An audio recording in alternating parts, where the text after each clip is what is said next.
저희가 이제 에베소서 이제 끝부분에 도달을 했습니다. 사도 바울에게는 바나바라든지 디모데, 누가, 마가, 또 아굴라와 브리스길라와 같은 참 좋은 동력자들이 많이 있었습니다. 그 중에 빼놓을 수가 없는 인물이 오늘 본문에 나오는 두기고입니다. 혹시 두기고라고 하는 이름에 대해서 익숙하지 않은 분들도 있으실지 모르겠습니다만은 오늘 이 두기고가 어떤 인물이었는지 저희들이 함께 살펴보면서 우리도 두기고 같은 진실한 동력자가 좀 되었으면 좋겠다 이렇게 생각을 합니다. 디모데나 디도에 비해서는 잘 알려진 인물은 아닙니다. 그런데 사도행전 20장 4절에 보면 이 두기고를 아시아 사람이라고 기록하고 있습니다.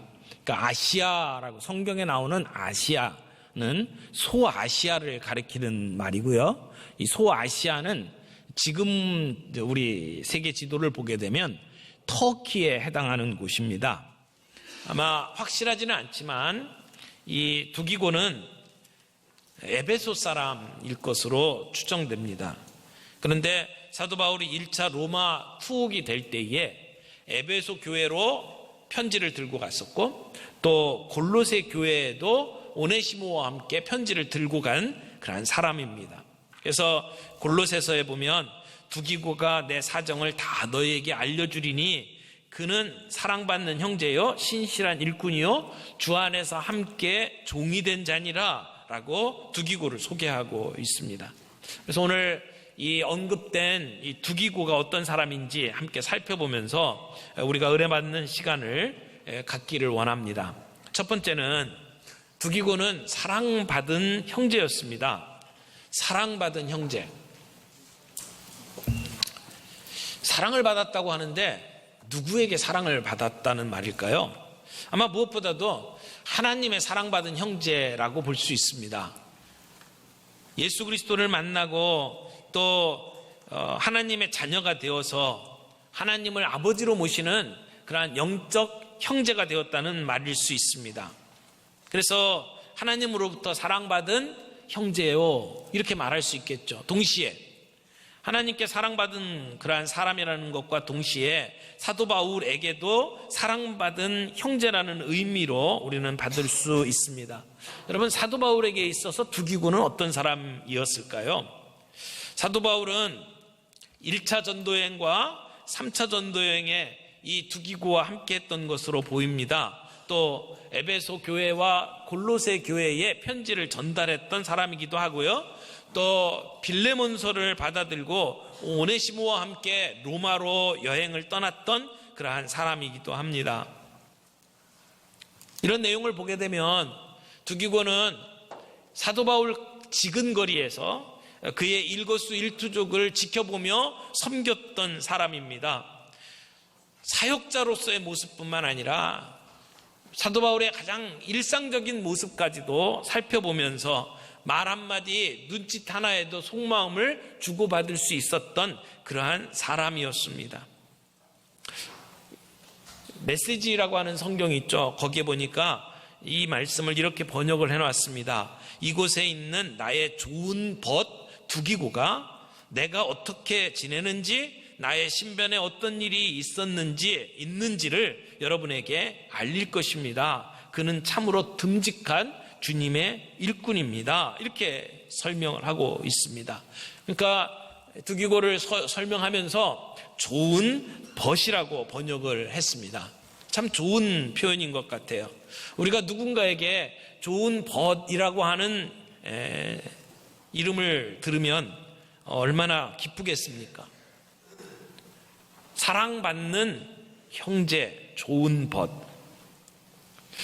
여러분, 우리가 내 옆에 있는 사람을 어떻게 보느냐에 따라서 우리의 신앙생활은 무척 달라질 수 있습니다. 함께 주님 안에서 신앙생활하면서 우리가 교회 일을 감당하다 보면 의견이 다를 수도 있고 또 성격이 달라서 부딪힐 수도 있습니다. 그런데 그러면서 우리가 서로를 형제로 바라본다면, 주 안에서 함께 사랑받은 형제로 바라본다면 우리의 모든 문제는 쉽게 해결될 수 있다고 생각합니다. 그런데 우리가 서로를 바라보면서 주도권을 다투는 경쟁자로 본다든지 한쪽 면만 바라보는 그 모습들 때문에 서로 원수처럼 살아가게 된다면 그것은 주님의 일을 한다고 하면서 우리는 하나님의 자녀다운 모습을 보이지 못하는 그러한 보기 좋지 못한 그러한 상황이라고 말할 수 있습니다. 종종 말하지만 우리 교회의 신앙생활은 누가 잘하나 이런 경쟁하는 그러한 프로그램이 아닙니다. 우리는 서로를 형제로 볼 수 있는 눈이 필요합니다. 결혼해서 부부로 살아가면 사랑하는 사람이기 때문에 부부가 되었잖아요. 그런데 어느 날 문제가 생깁니다. 그 문제들 때문에 서로 다투다가 나중에 원수로 마감하는 사람들도 있습니다. 여러분, 우리가 인간이기 때문에 때로는 감정이 상할 수 있습니다. 이해관계 때문에 충돌이 생길 수도 있고 가치관의 충돌이 생길 수도 있습니다. 그러나 그럼에도 불구하고 서로를 향해서 사랑받는 형제로 받아들인다면, 영원히 천국까지 가서 살 형제로 생각한다면 우리는 서로를 품을 수가 있습니다. 이런 형제로 보는 눈이 없으면 남편이나 아내나 목사나 장로나 권사나 순식간에 원수가 되어버릴 수도 있습니다. 저는 교회 안에서 자라나면서 때로는 교회만큼 비정한 곳도 없다라고 하는 생각을 했습니다. 서로를 형제 자매라고 부르면서도 간이라도 빼어줄 것처럼 서로 사랑하다가도 어느 순간에 믿지 않는 사람들보다도 더 악랄하게 변해서 폭언을 퍼붓고 저주하고 고소고발하는 그러한 모습들을 지켜보면서 어쩌면 교회만큼 비정한 것도 없다라고 하는 생각을 했습니다. 왜 이런 모습으로 변합니까? 형제로 바라보지 않기 때문에 그렇습니다. 그런데 오늘 여기 사도 바울과 두기고는 서로를 형제라고 표현합니다. 어떻게 보면 사역을 전체 책임지고 있는 사도 바울과 그 밑에서 일하고 있는 두기고 계급 의식으로 바라보면 그런 관계로 볼 수도 있을 것입니다. 그러나 사도 바울은 함께 일하는 형제로, 하나님께 사랑받는 형제로 대하고 있는 것을 봅니다. 이런 모습은 아들처럼 생각했던 디모데에게도 마찬가지입니다. 디모데를 형제 디모데라고 표현하고 있고 또 디도에게도 우리의 형제라고 표현하고 있는 것을 보게 됩니다.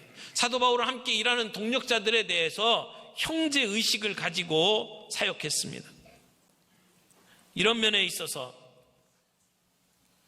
우리 교회 안에 있는 모든 성도들이 형제 의식으로 똘똘 뭉쳐졌으면 좋겠습니다. 고용주와 피고용주의 관계가 아닌 함께 부름받은 형제의 관계로 섬기며 사역하기를 원합니다. 그 형제의 관계가 담임 목사와 교육자들과의 관계뿐만 아니라 우리 장로님들, 안수 집사님들, 그리고 권사님들, 우리 교회에 사역을 하는 모든 분들이 형제의식으로 이 사역들을 감당하기를 원합니다. 교회에서는 사회에서 신분이 높든지 낮든지 간에 돈이 많든지 적든지 간에 교회 안에서는 다 형제가 되어야 합니다. 대통령이라 할지라도 교회 안에 들어오면 형제 자매가 되어야 하고, 회사에서는 사장이라 할지라도 교회 안에 들어와서는 형제 자매가 되어야 합니다. 우리가 한 형제 자매로 오늘 우리 시대에 주께서 부여하신 소명을 감당하는 동력자로 살아가야 합니다. 사도 바울에게 있어서 아굴라와 브리스겔라는 자기의 목이라도 내어줄 만한 사람이었습니다. 여러분, 오늘 우리에게 그런 형제로 서로를 바라보며 함께 일하는 은혜가 있기를 바랍니다. 모세에게는 아론과 훌이 있었고 여호수아가 있었습니다. 여호수아에게는 갈렙이라고 하는 정말 좋은 벗이 있었습니다. 다윗에게는 요나단이라고 하는 정말 목숨 같은 벗이 있었고, 충성된 부하들이 있었습니다. 다윗이 압살롬 때문에 왕궁을 비워주고 도망갔던 적이 있습니다. 아들이 반역을 저지른 겁니다. 그래서 신발도 못 신고 쫓겨다니는 삶을 살게 되었을 그때에 나이가 80이 된 길르앗 사람 바르실레라고 하는 노인이 다윗을 찾아옵니다. 바르실레는 큰 부자였습니다. 그래서 다윗이 요단강 저편 마하나임 지역에 머물고 있을 때에 그는 다윗에게 찾아와서 다윗에게 필요한 모든 물질을 공급했습니다. 침상과 대야와 질그릇과 밀과 보리와 밀가루, 볶은 곡식과 콩과 팥과 볶은 녹두와 꿀과 버터와 양과 치즈를 가지고 왔습니다. 그래서 그 다윗과 일행들이 먹고 마실 수 있도록 섬겼습니다. 그들이 시장할 것이고 고나여 목마를 것이라고 생각했습니다. 그래서 찾아와서 다윗의 마음을 훈훈하게 만들어 주었습니다. 시간이 흘러서 다윗 임금이 다시 다윗 궁으로 돌아갈 준비가 다 되었을 때에 다윗이 이 바르실레에게 이렇게 얘기했습니다. 나와 함께 건너갑시다. 그리고 예루살렘에 갑시다. 내가 당신을 공개하겠습니다. 그런 초청을 했을 때 바르실레는 극구 사양합니다. 그리고 자기 자신은 자기 부모의 묘가 있는 고향에 가서 자기의 노년기를 지내겠다고 말합니다. 그래서 다윗은 요단강을 건넌 후에 바르실레에게 입을 맞추고 그에게 복을 주고 떠나갔던 기록이 성경 안에 나옵니다. 얼마나 멋진, 얼마나 아름다운 벗입니까? 여러분, 우리 주변에 누가 있느냐가 우리의 인생의 질을 결정합니다. 하나님께서 우리와 함께 더불어 사역하신 사람들을 형제로 바라볼 수 있는 눈이 있기를 바랍니다. 계급의식 내려놓고 형제의식을 붙잡아야 합니다. 두 번째, 두기고는 진실한 일꾼이었습니다. 오늘 본문에 보니까 주 안에서 진실한 일꾼인 두기고가라고 말하죠. 여기 진실하다는 말은 다른 말로 신실하다라는 말입니다. 믿음이 충만하고 진리 안에 서 있을 뿐만 아니라 신실한 사람이라는 말입니다. 두기고가 어떤 사람이길래 신실하다고 말을 합니까? 두기고는 어려움 속에서도 이 믿음과 헌신의 삶을 포기하지 않았습니다. 사도행전 20장 4절에 보면 두기고는 계속되는 유대인의 핍박 속에서도 바울과 함께 전도를 합니다. 여행지에서 많은 사람들의 핍박을 받습니다. 멀리 다른 도시에서까지 쫓아와가지고 그들에게 돌을 던지고 그들을 옥에 가두려고 할 때에도 두기고는 바울을 떠나지 않았습니다. 환난과 핍박 속에서도 사도 바울을 사랑하는 마음과 복음을 사랑하는 뜨거움을 가지고 그는 함께 사역했습니다. 여러분, 누구에겐가 사신을 보낼 때는 아무나 보내지 않습니다. 대통령이 누군가를 특사로 보낼 때는 자기의 심중을 잘 이해하는 사람을 특사로 보냅니다. 지금 사도 바울이 에베소에 사람을 보내고 골로새에 사람을 보낼 때 그 특사로 지금 두기고를 보내고 있습니다.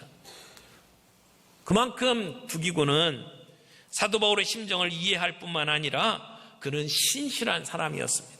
로마에서부터 시작해서 에베소까지 가는 길은 결코 쉬운 길이 아닙니다. 자동차를 타고도 하루 이틀을 달려야만 가는 그 길을 지금 이 두기고가 사도 바울의 편지를 들고 가고 있다는 것을 생각해 보십시오. 그 길은 부담스러운 길이고 힘든 길입니다. 하지만 두기고는 그 일을 충성스럽게 감당한 사람이었습니다. 또 하나, 두기고는 끝까지 자기의 사명을 감당한 사람이었습니다.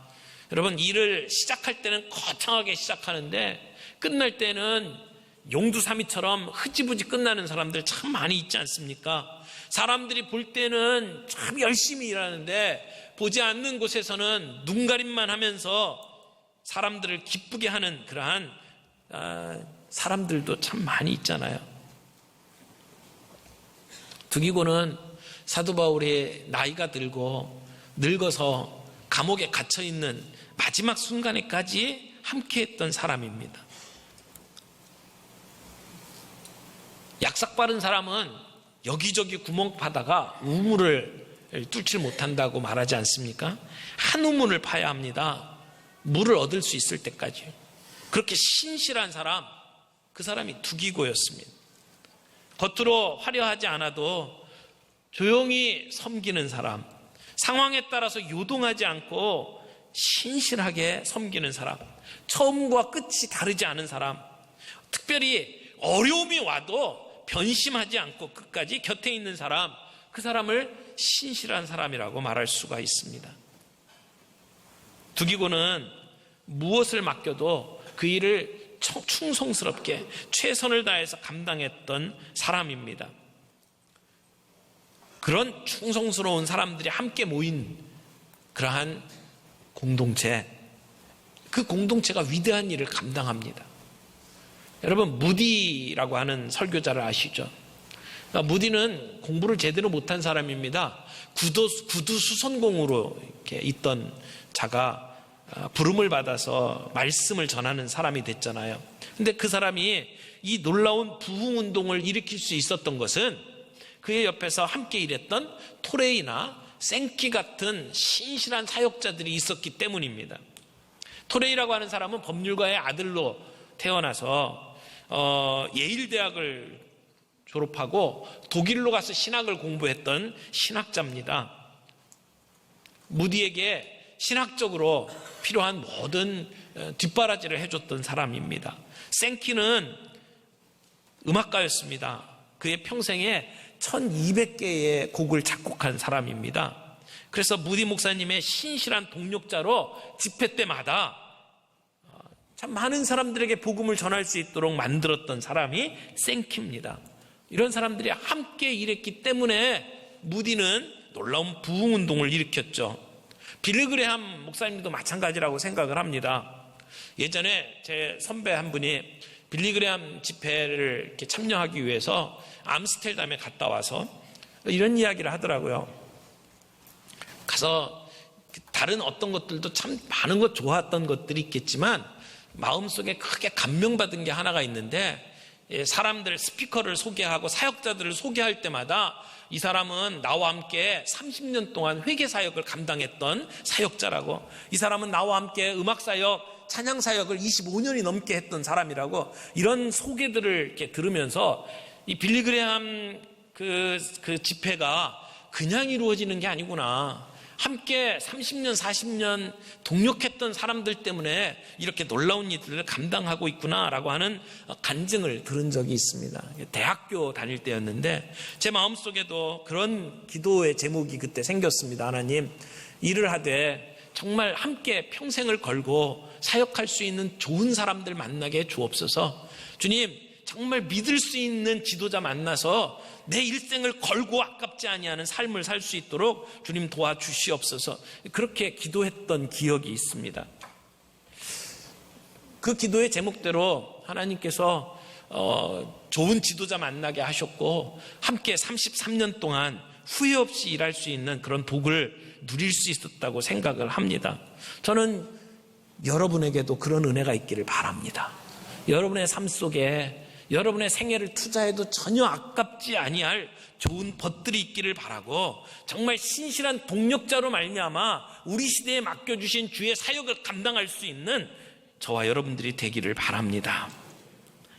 두기고처럼 신실한 일꾼들, 그들이 함께 하나님의 일들을 감당할 수가 있습니다. 세 번째, 이 두기고는 마음을 위로하는 자였습니다. 여러분, 사도 바울이 지금 이 두기고를 왜 에베소에 보내고 있습니까? 21절을 보십시오. 두 가지를 이야기를 하는데, 모든 일을 너희에게 알게 하기 위하여 라고 하는 말을 하면서 22절에는 이 에베소 교회 성도들을 위로하기 위해서라고 이야기를 합니다. 사도 바울이 두기고를 통해서 이 편지를 전하고 있는 이유가 뭐냐면 에베소 교회 성도들을 위로하기 위해서라는 것입니다. 여러분, 좀 이상하지 않습니까? 지금 사도 바울은 감옥에 갇혀 있는 사람입니다. 감옥 안에 있는 사람이 밖에 있는 사람들을 위로하기 위해서 사람을 보냅니다. 사도 바울은 두기고를 통해서 내가 지금 어떤 상황에 처해 있는지를 그들에게 설명함으로 말미암아 에베소 교회 성도들이 위로를 받도록 하기 원하는 것입니다.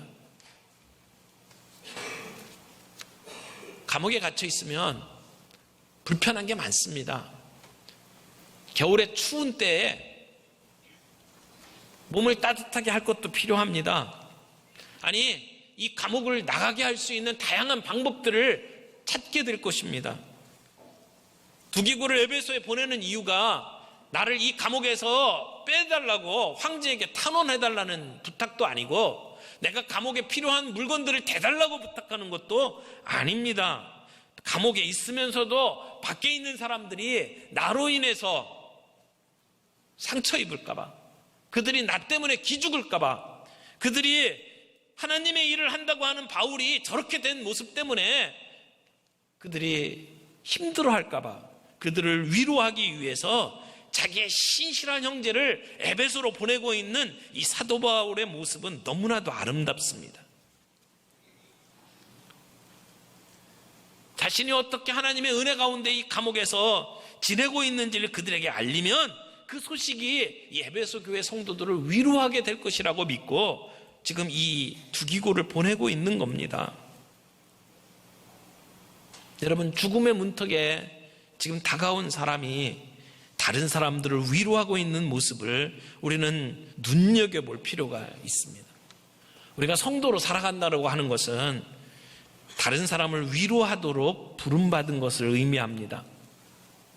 사도 바울 곁에 많은 사람이 있겠지만 특별히 두기고를 선정해서 에베소로 보내서 그들을 위로하기 원하는 사도 바울의 모습. 동시에 여러분, 두기고가 어떤 사람이길래 이 에베소 교회 성도들을 위로하는 일에 두기고를 선택을 했겠습니까? 두기고는 가는 곳곳마다 사람들에게 위로하고 격려했던 사람입니다. 그가 가는 곳에 사람들이 위로를 얻은 겁니다. 위로자라고 하는 표현을 생각하면 떠오르는 사람이 있죠. 바나바입니다. 바나바라고 하는 이름은 본래 이름이 아니고 별명이었습니다. 그는 가는 곳곳마다 사람들을 격려했고 위로했습니다. 그래서 그에게 붙은 별명이 영어로 Son of Encouragement, 그러니까 격려의 아들, 위로자라고 하는 이름이 바나바입니다. 그래서 별명이 나중에 이름이 돼버리죠. 그는 가는 곳마다 사람들을 격려하고 위로했습니다. 사람은 두 종류인 것 같아요. 만나면 기쁜 사람, 만나면 또다시 보고 싶은 사람, 그런가 하면 만나면 빨리 도망가고 싶은 사람. 여러분은 어느 쪽의 사람입니까?